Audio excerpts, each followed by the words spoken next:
dalam Mazmur 111 ya. Saya memberikan tema yang sederhana saja. Haleluya itu bahasanya keluarga Allah. Mazmur 111 ayat 1, Mazmur 112 ayat 1, dan Mazmur 113 ayat 1. Ini trilogi Mazmur ya. Ini Mazmur, 3 Mazmur ini sebetulnya adalah satu, tapi dibagi 3. Makanya saya baca saja ayat 1. Mazmur 111 ayat 1, begini firman Tuhan. Haleluya, aku mau bersyukur kepada Tuhan dengan segenap hati dalam lingkungan orang-orang benar dan dalam jemaah. Mazmur 112 ayat 1. Haleluya, berbahagialah orang yang takut akan Tuhan, yang sangat suka kepada segala perintahnya. Mazmur 113 ayat 1. Haleluya, pujilah hai hamba-hamba Tuhan, pujilah nama Tuhan. Kiranya nama Tuhan, maaf sudah ayat 2. Maaf saya nggak pakai kacamata, lupa di mobil kacamatanya. Baik, Bapak Ibu saudara kasih dalam Tuhan, Mazmur ini, 3 Mazmur ini dibuka dengan haleluya. Bahkan ditutup juga dengan haleluya atau pujilah Tuhan. Nah, arti haleluya sendiri itu sederhana. Ya pujilah Tuhan atau puji Tuhan. Nah, saya memberi judul haleluya itu bahasanya keluarga Allah karena ya, yang mengucapkan ini kalau kita membaca dari 3 ayat tadi, semuanya menunjuk pada keluarga Allah. Yang pertama tadi di Mazmur 111 ayat 1 menunjuk pada jemaah. Jemaat ya kalau bahasa kita. Yang kedua di Mazmur 112 ayat 1 menunjuk kepada orang takut akan Tuhan, dalam konteks ini adalah rumah tangga di ayat yang kedua kalau kita baca. Lalu Mazmur 113 ayat 1 menunjuk kepada hamba-hamba Tuhan. Dalam konteks kita hari ini, itulah gereja Tuhan, keluarga Allah adalah gereja Tuhan. Di situ ada terdiri dari hamba-hamba Tuhan yang melayani, baik itu gembala, wakil gembala, para pelayan mimbar, maupun jemaat Tuhan secara individu, yaitu jemaat dan rumah tangga yang datang beribadah kepada Tuhan. Sederhana saja. Ya. Tapi sesungguhnya, kalau kita mendalami ini, ternyata nggak sesimpel itu. Haleluya sendiri, itu puji Tuhan, kalau dari bahasa Ibraninya, itu sebetulnya menunjuk pada satu sikap hormat. Ketika memandang Tuhan, itu penuh dengan kemuliaan.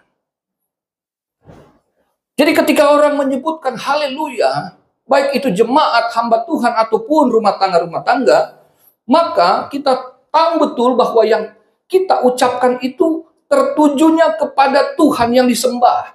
Itu sebabnya dalam judul itu saya pakai haleluya, pakai H belakang. Kalau di Alkitab kita itu nggak pakai H. Kenapa saya pakai H? Karena itu menunjuk nama Tuhan. Yah itu singkatan dari Yahweh atau YHWH ya dalam bahasa Ibrani-nya. Jadi jelas bahwa ketika seseorang mengatakan haleluya, maka perkataan itu tertujunya kepada nama Tuhan yang spesifik. Bagi orang Israel, nama Tuhan itu Yah atau Yahweh, itu nama yang khusus, hanya bagi mereka. Bagi kita umat perjanjian baru, Yah itu adalah Yahweh Shua yang disatukan menjadi Yeshua atau Yesus. Jadi ketika kita menyebut haleluya, maka penyebutan itu menunjuk kepada nama yang spesifik yang disembah. Sebab dalam dunia ini ada begitu banyak Tuhan. Tapi ketika orang Israel menyebut Yah, itu jelas menunjuk kepada satu pribadi yang memperkenalkan dirinya kepada bangsa itu. Akulah Tuhan, Yah, Yahweh, Elohim. Akulah Tuhan Allahmu. Dalam perjanjian baru, itulah akulah Alfa dan Omega. Akulah dia, akulah Kristus, Yesus. Nama itu jelas. Jadi bagi kita yang menyebut haleluya, itu jelas menunjuk kepada Tuhan yang kita sembah, bukan yang disembah oleh agama lain. Dengan demikian, penyebutan haleluya ketika Bapak Ibu Saudara menyebut haleluya, sesungguhnya itu bahasa yang eksklusif. Karena itu hanya tertuju kepada jemaat. Jemaat itu kan orang yang percaya Tuhan yang dia sembah dalam konteks ini, itulah Yahweh. Dalam konteks kita gereja, itulah Yesus Kristus. Ya. Jadi ternyata nggak sesimpel itu penyebutan haleluya. Jadi ketika kita mengatakan haleluya, itu dalam konteks penyembahan kita kepada Dia. Waktu kita menyembah seperti tadi, haleluya, waktu kita memuji Tuhan. Oke, dalam bahasa Indonesia puji Tuhan. Waktu kita sedang memuji Tuhan. Saat itu, saat penyebutan itu, kita sedang menggunakan hubungan yang paling akrab dengan Dia. Kita sedang menyembah Tuhan yang kita kenal. Bukan kata orang. Kenapa? Karena kalau kita bicara Yahweh ini dalam Perjanjian Lama, maka itu menunjuk kepada peristiwa waktu Musa ketemu dengan Dia, dengan Tuhan itu dalam Keluaran pasal 3. Siapakah namamu? Kata Musa. Tuhan bilang, kamu pergi, bebaskan Israel umatku. Siapakah engkau? Siapakah namamu? Dan Tuhan berkata, aku adalah aku. Ehye, Asher, Ehye. Yang kemudian itu menjadi nama Yahweh. Itu dalam Keluaran pasal 3, ayat 14, ayat 15. Jadi, siapakah aku? Akulah Tuhan. Namanya jelas, akulah Yahweh. Apa artinya Ehye, Asher, Ehye itu? Aku adalah aku. Itu bentuk kata kerja, ya. Itu nama Allah itu biasanya kita kan nama kata benda. Tapi khusus untuk Tuhan, nama itu berbentuk kata kerja. Berarti pribadi yang dipanggil oleh Israel itu bukan Tuhan yang statis, tapi Tuhan yang dinamis. Nama Tuhan itu nama yang menunjukkan Dia yang ada di masa lalu, Dia yang ada di masa kini, Dia yang ada di masa depan. Dialah pribadi yang kekal. Itu berarti ketika kita menyembah Dia, haleluya, kita memuji Tuhan, kita sedang mengakui kehidupan kita di masa lalu, di masa kini, dan di masa depan bergantung kepada Dia. Sesimpel itu. Tapi pemahamannya ternyata dalam banget. Gak sependek kata haleluya. Jadi waktu kita menyebut haleluya, itu sesungguhnya satu bahasa penuh kekaguman tentang aku ada. Kan lagu ya, aku ada saat ini, semua karena kasih-Mu. Itu karena nama yang kita sembah, nama Yesus Kristus. Akulah Alfa dan Omega. Alfa dan Omega itu sama dengan aku adalah aku tadi di Perjanjian Lama. Akulah Dia yang kekal, karena Alfa itu awal dan akhir. Kapan awalnya? Nggak tahu. Kalau saya awalnya ada, saudara awalnya ada. Tapi Yesus kapan awalnya? Sang Allah itu. Kapan berakhirnya? Kekal. Jadi itu bahasa yang eksklusif sebagai bentuk penghormatan kita kepada Allah yang kita sembah dalam nama Tuhan Yesus Kristus itu. Tapi ketika kita menyebutkan haleluya atau puji Tuhan kepada sesama, itu bentuknya inklusif. Jadi secara eksklusif artinya ini dalam rangka saya menyembah Dia, dalam rangka saya beribadah kepada Dia. Dan ketika saya sedang mengatakan puji Tuhan kepada sesama secara inklusif tadi, maka itu sebuah bahasa kesaksian. Terus sekarang kan coba kalau di WA, apa kabar Pak? Puji Tuhan, baik. Saya selalu memulai puji Tuhan. Dengan bahasa lain, haleluya, puji Tuhan. Ya kan sama kan, haleluya, saya baik, saya sehat, seperti itu. Kepada sesama, baik itu kita sesama orang Kristen atau kepada sesama yang non-Kristen, kita jangan ragu senantiasa ketika bersapa dengan mereka, jangan pernah ragu kita berkata puji Tuhan. Itu satu bentuk kesaksian yang paling sederhana. Tapi dengan kita berkata puji Tuhan alias haleluya tadi, sadarkah kita bahwa sesungguhnya kita sedang menyatakan tentang identitas kita? Loh, orang kalau bertemu bilang puji Tuhan, orang langsung tahu ini Kristen pasti. Oke? Kalau Kristen, berarti Tuhannya siapa? Yesus. Simple. Tapi sesungguhnya itu sangat berarti. Haleluya. Ya, sehingga kita nggak menyadari itu. Maka kita jangan ragu-ragu ketika bergaul dengan sesama kita. Setiap bertemu atau sesudah ini, puji Tuhan. Puji Tuhan, terima kasih ya. Kita selalu berkata seperti itu, bahwa kita sedang menyaksikan Tuhan yang kita sembah dalam bentuk yang paling sederhana. Nah, Bapak Ibu sudah kasih dalam Tuhan, bahwa ketika orang mengatakan haleluya, oke, maka sesungguhnya itu, masih di ayat 1 di pasal 111 tadi, maka kita melihat di sana, aku mau bersyukur kepada Tuhan dengan segenap hati. Dari teks Ibraninya, saya sebetulnya spesialisasinya memang perjanjian lama. Dari bahasa aslinya, bahasa Ibraninya, jadinya sebetulnya gini, sebab aku mau bersyukur. Kalau pakai kata sebab, berarti kenapa saya mengatakan haleluya? Kenapa saya memuji Tuhan? Sebab aku mau bersyukur. Ya, ternyata ketika kita mengatakan puji Tuhan, waktu kita sedang menyanyi seperti tadi, waktu kita sedang berdoa, waktu kita sedang bermazmur, waktu kita sedang mengatakan haleluya, puji Tuhan, itu harus ada alasannya, bukan asal ngoceh gitu. Bukan sekedar asal ucap, tapi karena ada dasar yang kita sadari betul. Jadi seringkali orang kan, ya puji Tuhan, haleluya, nyanyi. Emang tadi kalau kita menyanyi pemuji Tuhan, emangnya sudah pasti kita menyenangkan? Tadi kan dibilang kan kita menyenangkan hati Tuhan, berkenan. Kalau kita sekedar menghafal, sekedar menyanyi, tanpa kita tahu esensinya, maka itu seperti nggak ada gunanya. Saya bicara serius. Kenapa? Karena setiap kalau kita membaca kitab Mazmur, orang-orang yang menulis Mazmur, ini kan pujian seperti kidung yang dinaikkan. Bahasanya puisi atau prosa, kemudian dibikin lagu, dinyanyikan. Itu berdasarkan pengalaman pribadinya dengan Tuhan. Dalam setiap kondisi apapun, kalau kita membaca Mazmur dari Mazmur 1 sampai 150, kita mendapati di sana tentang perjalanan hidup seorang pemazmur, siapapun dia. Bukan hanya Daud penulisnya, ada banyak.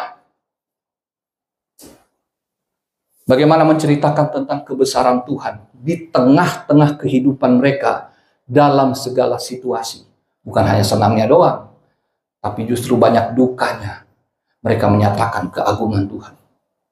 Ya, orang ketika menyatakan haleluya, ketika dia memuji Tuhan, ketika Bapak Ibu datang ke tempat ini beribadah, menyanyi bagi Tuhan, karena Bapak Ibu sadar akan perbuatan-perbuatan Tuhan di ayat yang kedua, 3, dan 4. Besar perbuatan-perbuatan Tuhan, layak diselidiki oleh semua orang yang menyukainya. Agung dan bersemarak pekerjaannya, dan keadilannya tetap untuk selamanya. Perbuatan-perbuatannya yang ajaib dijadikannya peringatan. Tuhan itu pengasih dan penyayang. Jadi orang bermazmur, orang memuji Tuhan karena satu kesadaran, ada penyebabnya. Saya beribadah, saya memuliakan Tuhan, saya mengagungkan namanya karena saya mengingat perbuatan-perbuatannya yang ajaib. Saya nggak tahu, saya nggak pernah ngalamin yang ajaib, Pak.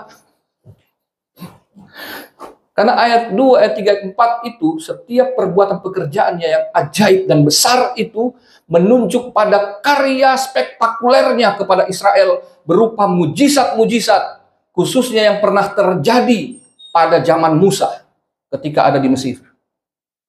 Itu selalu menjadi peringatan bagi Israel akan karya Tuhan dalam melepaskan mereka dari cengkraman Firaun yang tidak mungkin mereka bisa lepas.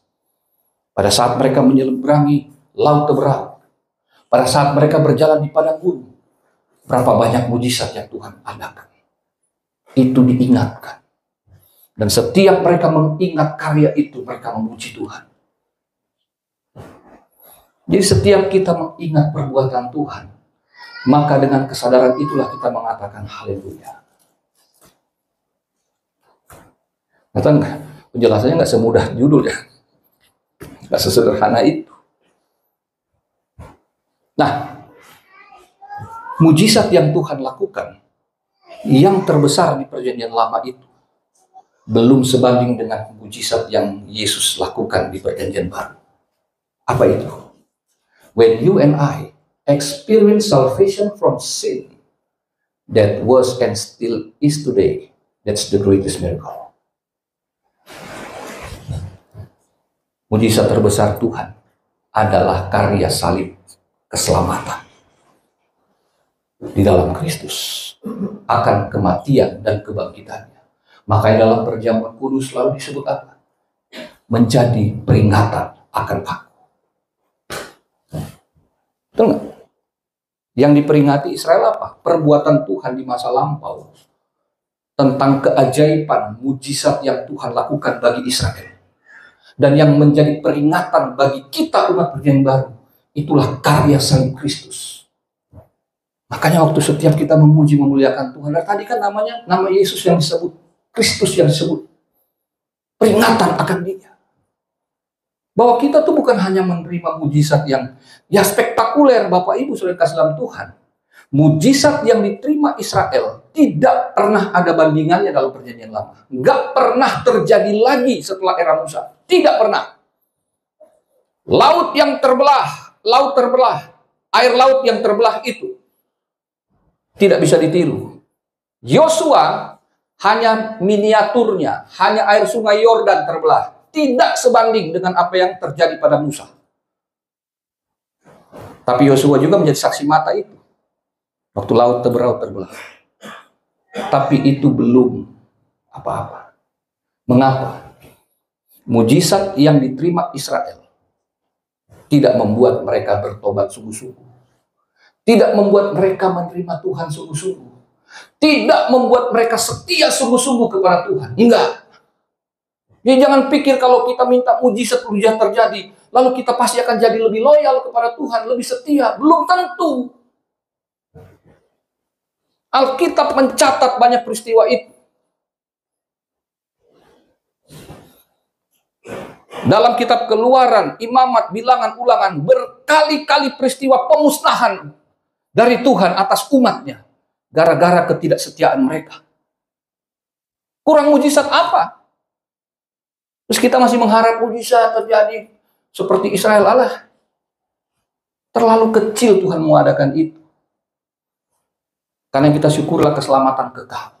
Tuhan bikin mujizat, api jatuh dari langit, atau apapun yang dahsyat, nggak terjadi, nggak apa-apa.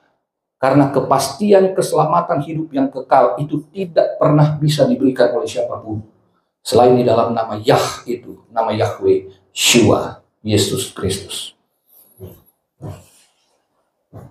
Apakah saya nggak percaya mujizat? Oh, sangat percaya. Saya bukan hanya pendeta, saya seorang Pentakosta asli. Seorang yang sangat percaya akan karunia Roh Kudus dan mujizat, Anda heran. Karena saya sendiri pun berkali-kali mengalami mujizat. Tapi yang saya syukuri bukan mujizatnya itu yang tampak oleh mata, tapi karya keselamatan Kristus yang terjadi atas saya. 6 kali saya nyaris mati. Kalau kucing 9 nyawa, saya sudah 6, tinggal 3 berarti. Berkali-kali. Gak ada yang bisa bebasin saya dari kematian itu selain Tuhan. Saya terjerat narkotika 6 tahun. Setiap malam hidup saya di diskotik di kota sana, Stadium, Atlanta, Highlight, dan sebagainya. Kalau yang umur-umur 40 ke atas, tahu banget lah daerah situ. Hidup saya seperti itu. Saya pernah menjadi bandar narkotika. Pernah menjadi bandel banget, pernah nakal banget. Ngobrol-ngobrol dengan Pak Gembala, satu alumni. Beliau lebih senior dikit lah. Sampai Tuhan selamatkan saya. Saya mengalami kecelakaan tahun 2015. Tabrakan motor adu banteng. Gegar otak berat. Dokter Rumah Sakit Premier Bintaro berkata secara medis tidak dapat diselamatkan. Artinya, bagaikan hakim memvonis mati terdakwa. Selesai. 2 hari koma di ICU, saya bangun. Hanya 11 hari saya bisa pulang. Hanya dalam 1 bulan. Dokter kaget karena semua bekas tidak ada lagi. Pendarahan sedikit pun tidak. Dan dokter prediksi saya akan kehilangan sebagian besar memori. Ternyata tidak. Dokter bilang, ini kasus langka, Pak. Saya bilang, bukan kasus langka. Ini mujizat Tuhan Yesus. Dokternya namanya Muhammad Evodia. Jadi pas banget saya bersaksi. Haleluya. Itu namanya haleluya. Saksian. Tapi selamat dari kecelakaan motor, saya bisa kecelakaan mobil. Bisa mati juga tetap. Kena serangan jantung, kayak apapun penyebabnya saya bisa mati lagi. Artinya mujizat yang kemarin tidak sebanding dengan mujizat saya terima Tuhan Yesus dan memperoleh hidup yang kekal.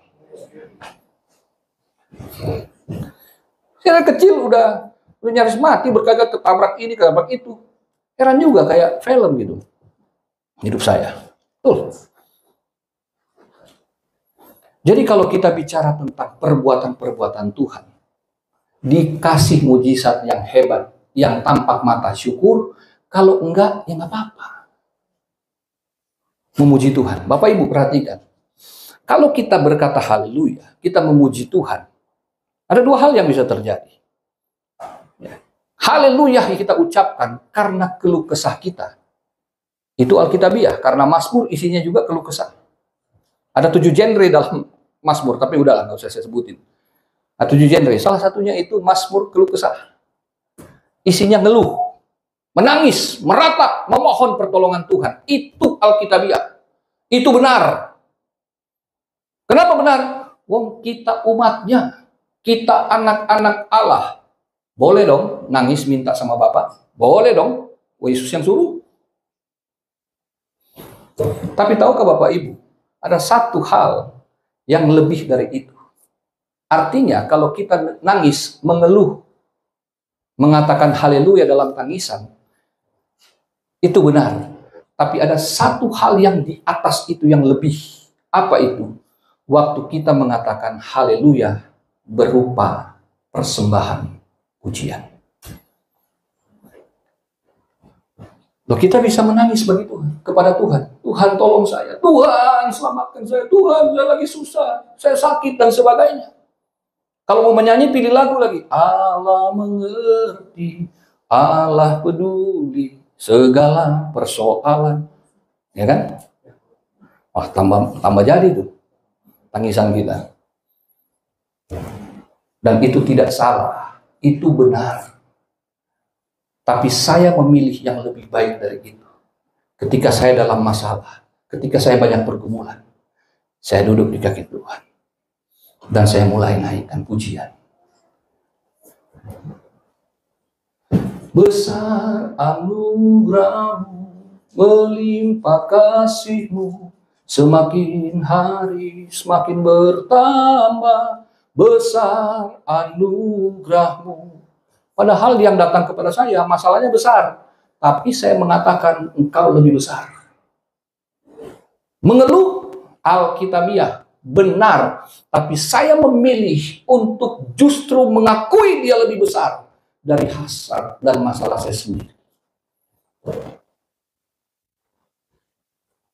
Kalau mulai galau, saya mulai nyanyi. Bila aku lihat bintang gemerlapan, lagu Kidung Jemaat, dan bunyi guru riuhku dengar, ya Tuhanku, tak putus aku heran melihat ciptaan-Mu yang besar, maka jiwaku pun memuji-Mu. Itu saya mulai menangis tuh. Menangis bukan karena masalah, tapi kagum akan Dia. Sungguh besar Kau Allahku, maka jiwaku pun memuji-Mu. Sungguh besar Kau Allahku. Gampang? Enggak. Tapi saya melakukannya dengan iman. Kadang-kadang istri saya sudah tidur, saya di ruangan doa saya di depan. Itu saya memuji, memuliakan Tuhan dalam pergumulan yang berat. Tapi saya memilih bukan untuk meminta, tapi memberi. Ada contohnya yang baru? Ada. Jemaat Makedonia, mereka sangat miskin dan menderita. Tapi apa yang mereka lakukan? Mereka memberi dengan limpahnya. Loh, alasan mereka bisa dong untuk tidak melakukannya. Mereka bisa hidup mengeluh karena kemiskinan. Mereka bisa hidup mengeluh karena penderitaan. Tapi mereka justru memberi lebih dari apa yang mereka dapat berikan, kata Rasul Paulus. Mengapa? Dalam 2 Korintus pasal 8 ayat yang kelima itu dikatakan, karena pertama-tama mereka menyerahkan dirinya kepada Allah. Mereka memberi, bukan uangnya dulu. Meskipun itu konteksnya pemberian uang, tapi bukan itu dasarnya. Karena mereka memberi diri mereka kepada Allah. Jadi dalam setiap pergumulan kita memberi diri kepada Allah. Memberikan Dia pujian bahwa Tuhan, memang ini susah. Memang aku dalam penderitaan. Memang aku sedang dalam tekanan yang luar biasa. Aku nggak sanggup. Tapi besar Engkau lebih dari apa yang aku rasakan. Karena iman itu bukan soal rasa. Iman melampaui perasaan dan pikiran. Karena pikiran kita kan lebih banyak kita mencurahkan apa yang ada di pikiran kita kepada Allah. Sekali lagi itu benar. Tapi iman itu melampaui. Perkataan iman kita lebih dari apa yang biasa manusia lakukan. Coba lihat contoh-contoh orang beriman di Perjanjian Lama ataupun Perjanjian Baru. Perbuatan mereka tuh melampaui akal sehat. Karena iman.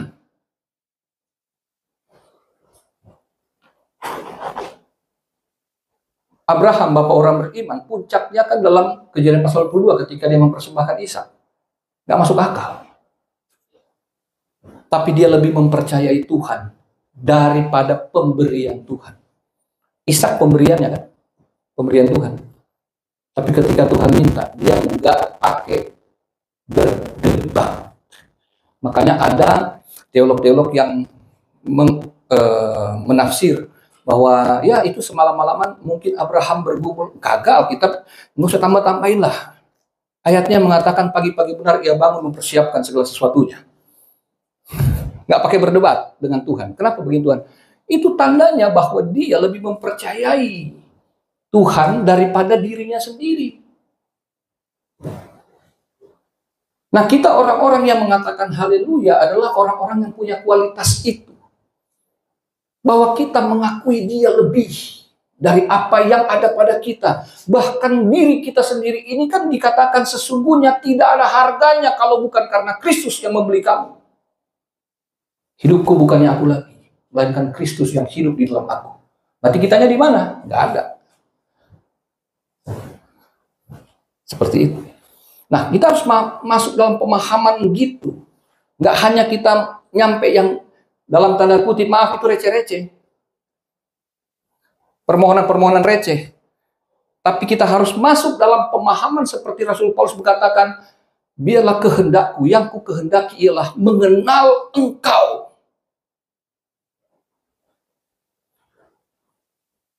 Mengenal Engkau dari mana? Dalam penderitaanmu. Dalam kematian dan kebangkitan. Kuasa kematian dan kebangkitan itu. Jadi artinya apa? Bahwa kalau Tuhan mengadakan sesuatu yang heran, itu bukan karena kita yang merengek-rengek, tapi karena kita percaya Dia akan melakukan apa yang menurut Dia baik, bukan apa yang menurut saya baik. Setelah kecelakaan itu, mujizat terjadi atas diri saya. Hanya satu yang tersisa, tangan saya cacat. Ini bukan patah, tapi dislokasi. Tapi karena kelamaan waktu itu dalam pemulihan kepala, maka ini nggak bisa sebenarnya ini kalau kecelakaan saya nggak masuk rumah sakit, bawa ke Sitseba, kelar, cuma ditarik aja udah, karena cuma dislokasi. Tapi karena saya 2 minggu di rumah sakit, hampir 2 minggu, maka ini sudah timbul jaringan, nggak bisa, harus operasi. Dan hasil operasinya nggak maksimal. tangan saya bengkok, nggak bisa main gitar lagi. Jadi saya nggak bisa memuji Tuhan dengan alat musik, dengan gitar. Tapi saya tetap masih bisa memuji Tuhan dengan mulut saya. Dan ini orang bilang, doa lagi supaya mujizat terjadi. Kan mujizat Tuhan sudah menyelamatkan kamu. Cuman jari mah bisa mujizat. Cukup.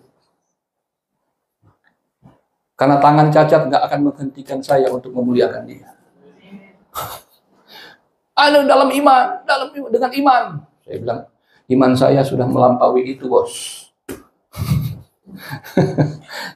Kenapa emang kau tangan cacat? Kenapa? Nggak ngaruh tuh.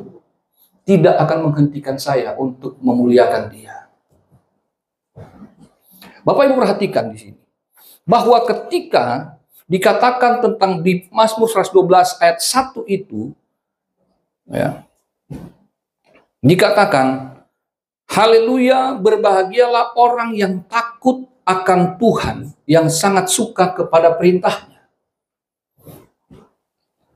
Kalau tadi orang yang memuji Tuhan, orang yang mengatakan haleluya adalah orang yang bersyukur, maka di 112 ayat 1 itu, orang yang mengatakan haleluya adalah orang yang berbahagia. Orang yang berbahagia dari teks Ibrani itu orang yang diberkati. Kenapa dia pakai kata bahagia? Karena orang bahagia pasti orang yang diberkati. Orang diberkati belum tentu bahagia. Kenapa? Karena orang yang berbahagia, orang yang diberkati, karena dia tidak akan ukur kebahagiaannya oleh karena berkat secara materi belaka. Kalau orang yang diberkati, yang mengharapkan apalagi berkat-berkat materi, mujizat-mujizat yang secara physically, dia bisa kecewa ketika dia tidak mendapat apa yang diinginkan. Maka dia tidak bahagia. Tapi orang yang bahagia, itu karena imannya kepada Tuhan, maka dia mengakui dia adalah orang yang sudah diberkati Tuhan. Dan orang yang berbahagia, orang yang diberkati Tuhan, dikatakan di sana apa? Orang yang takut akan Tuhan. Orang yang takut akan Tuhan itu dikatakan di Mazmur 111 ayat yang ke-10, naik satu ayat. Permulaan hikmat adalah takut akan Tuhan. Itu berkatnya. Orang yang takut akan Tuhan memperoleh hikmat. Hikmat di sini bukan pengetahuan di kelas sekolah-sekolah atau universitas. Tapi hikmat dari teks Ibrani hokmah itu lebih menunjuk pada kecerdasan emosional dibandingkan IQ. Intelligence quotient. Enggak. Tapi emotional quotient. Kenapa? Karena hikmat di sini didapatkan melalui pengalaman hidup, bukan dari bangku sekolah. Bagaimana seorang bisa mengendalikan dirinya? Bagaimana seorang bisa tetap bersemangat dalam situasi yang tidak memungkinkan? Bagaimana seseorang bisa punya motivasi yang tinggi untuk tetap berbuat baik meskipun dia mendapat perlakuan yang tidak baik? Dan itu landasan Israel sampai hari ini. Kenapa Israel hebat? Bukan IQ-nya dulu yang diasah. Kenapa? Karena apa yang dituliskan di sini, yang saya sampaikan tentang takut akan Tuhan, itu karena mereka juga dikatakan di Mazmur 112 ayat 1 tadi, mereka sangat suka kepada segala perintahnya. Orang yang takut akan Tuhan, pasti dia suka segala perintah Tuhan loh. Orang yang bahagia karena dia takut akan Tuhan, maka dia memperoleh hikmat. Permulaan hikmah itu, kata permulaan, itu sama dengan Kejadian 1 ayat 1, pada mulanya. Artinya, tadinya kagak ada. Tiba-tiba ada. Itulah Bapak Ibu. Biar Anda profesor kalau dalam masalah berat, itu ilmu kadang-kadang hilang. Tiba-tiba nggak tahu mau ngapain. Saya punya 3 gelar akademik. 1 S1 dan 2 S2. Tapi ketika saya menghadapi problematika pelayanan dan kehidupan, ilmunya hilang. Nggak bisa mikir. Tapi di sini kembali. Haleluya. Pujilah Tuhan, saya datang ke hadirat Tuhan, saya mulai nyembah Dia. Saya nyembah Dia, tiba-tiba seperti kalau di kartun-kartun, tiba-tiba ada lampu di atas kepala, ting, lakukan ini. Oh iya, dapat, wah, itu hikmat. Lakukan ini, lakukan itu. Itulah hikmat. Jadi yang tadinya nggak ada, tiba-tiba bisa ada. Kenapa? Karena kita bergaul dengan Tuhan. Haleluya. Orang yang bergaul dengan Tuhan, yang takut akan Tuhan tadi, adalah orang yang suka akan segala perintahnya. Segala, bukan satu. Ya. Banyak orang cuma suka satu perintah. Tapi Alkitab mengatakan, segala. Jangan dikurang-kurangi. Haleluya. Ya kan? Suka perintahnya yang enak-enak gitu. Tapi ada perintah yang kadang-kadang nggak enak yang Tuhan suruh. Seperti Abraham tadi. Abraham, ambillah anakmu yang tunggal dan persembahkanlah di bukit yang kutunjukkan kepadamu. Waduh, kalau suruh yang lain enak, ini suruh yang begini, mana enak? Nggak enak. Dan yang lain-lain, ceritanya banyak banget. Dan Tuhan Yesus kasih contoh juga dalam kemanusiaannya. Ketika ia diperintahkan untuk mati di atas kayu salib, maka Paulus menulis dalam Filipi pasal 2 itu, dari ayat 5 sampai ayat yang ke-8, ia taat sampai mati di atas kayu salib. Memang enak? Ya kagak lah. Nonton aja film penyaliban Kristus. Mengerikan. Tapi itu jalannya, maka dia harus tempuh. Kalau Tuhan suruh yang enak-enak, ya semua akan bisa memuji Tuhan. Tapi waktu Tuhan suruh kita untuk melewati jalan yang sulit, kita tetap dapat mengatakan haleluya nggak? Sekali lagi, itu berarti iman yang melampaui akal budi kita. Segala perintahnya, itu katanya enak. Enak dari mana? Enak bagi yang telah mengalami berkatnya. Yang telah melakukan dan menikmati hasilnya. Maka dia bilang, ternyata enak ya. Kalau belum ngalamin, bilang gak enak pasti.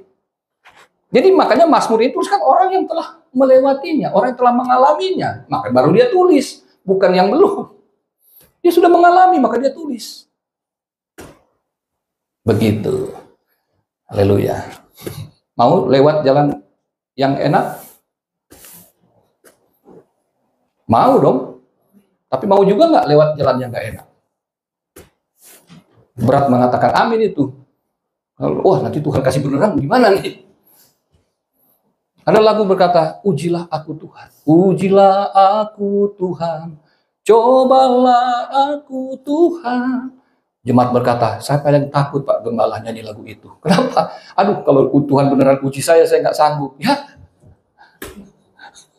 kacau. Jadi apa dong? Mana ada orang naik kelas, orang lulus sekolah atau kuliah kalau ngeliat ujian?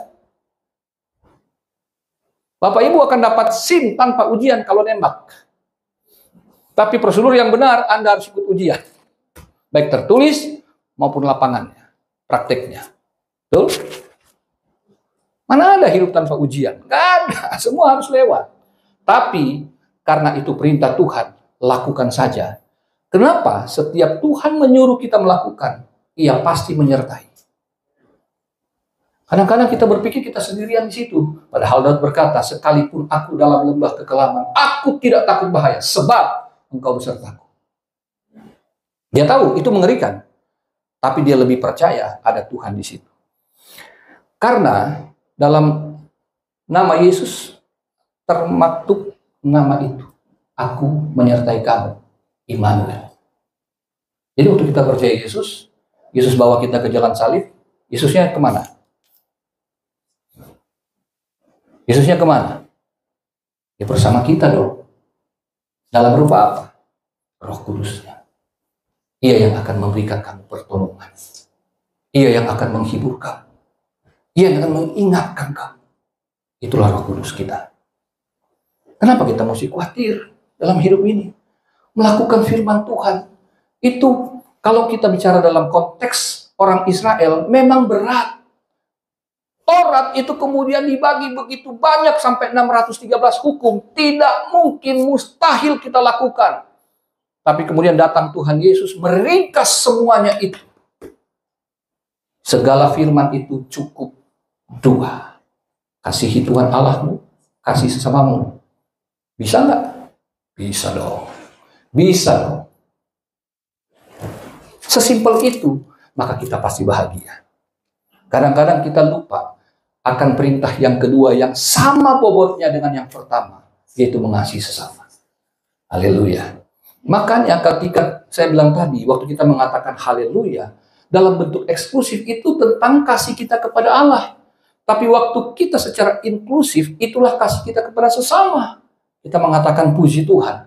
Bahwa ternyata puji Tuhan, kata haleluya, berupa pengagungan rasa syukur kita kepada Allah yang telah melakukan karya yang hebat atas hidup kita. Dan waktu kita berkata puji Tuhan kepada sesama, itu ternyata bagian dari doa kita. Kiranya Tuhan memberkati dia, seperti aku diberkati. Dan yang lebih jauh, sebagaimana aku diselamatkan, kiranya Tuhan juga menyelamatkan dia. Sadar nggak kita tentang arti nama itu? Ternyata nggak sesimpel itu arti kata haleluya. Arti kata puji Tuhan nggak semudah itu. Nggak sesederhana maksudnya. Tapi maknanya sangat mendalam. Ternyata waktu kita mengatakan haleluya, itu bukan cuma demi diri kita, tapi ternyata untuk orang lain juga. Jadi mari kita belajar dari firman Tuhan ini. Bahwa kalau kita melihat berkat yang kita dapatkan, yang membuat kita bahagia, di Mazmur 111 ayat yang kelima, diberikannya rezeki kepada orang-orang yang takut akan dia. Diberikanlah rezeki, diberikannya makanan, itu terjemahan aslinya. Jadi tentang kehidupan, keperluan sehari-hari kita nggak usah khawatir. Bahwa ketika kita beribadah kepada dia, kita nggak akan pernah kekurangan. Itu janjinya.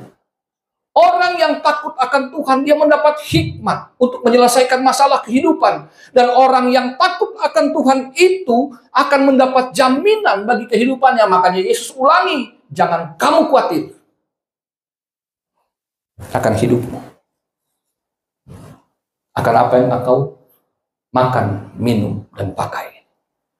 Saya sebagai hamba Tuhan, saya terlatih dari sekolah Alkitab sejak saya bertobat. Saya berkomitmen, saya tidak akan menadahkan tangan saya kepada manusia.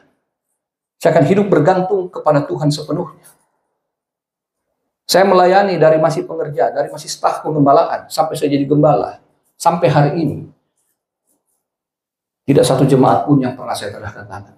Meskipun dia orang yang berada, saya tidak akan pernah mengatakan itu. Kenapa? Karena saya cukup berkata haleluya. Dan pas saya ngomong sama dia, kenapa saya nggak ngomong sama dia? Yang di atas. Kalau dia mau dipakai Tuhan, biar Tuhan yang gerakin dia. Karena biarpun orang kaya konglomerat di depan saya, kalau Tuhan nggak gerakan dia, nggak bakalan dia kasih apa-apa ke saya. Saya bergantung penuh kepada Tuhan. Sampai saya menikah. Menikah nggak punya modal. Doa puasa doang modalnya. Kan orang gila nih bilang. Tapi saya bisa menikah di hotel. Tanpa satu kalimat pun keluar kepada manusia. Tuhan mengirimkan berkatnya sampai lunas, sampai saya bisa menikah. Punya anak juga demikian. Sekarang anak saya yang paling gede kelas 3 SMA, anak yang bungsu yang kedua kelas 6 SD. Sampai hari ini Tuhan mencukupkan kebutuhan mereka. Dan bahkan di depan Bapak Ibu saya berdiri ini, semua atribut yang saya pakai, kemeja, dasi, jas, celana, sepatu, jam tangan, itu nggak saya beli. Sampai mobil, ini kuncinya di sini, kunci mobil.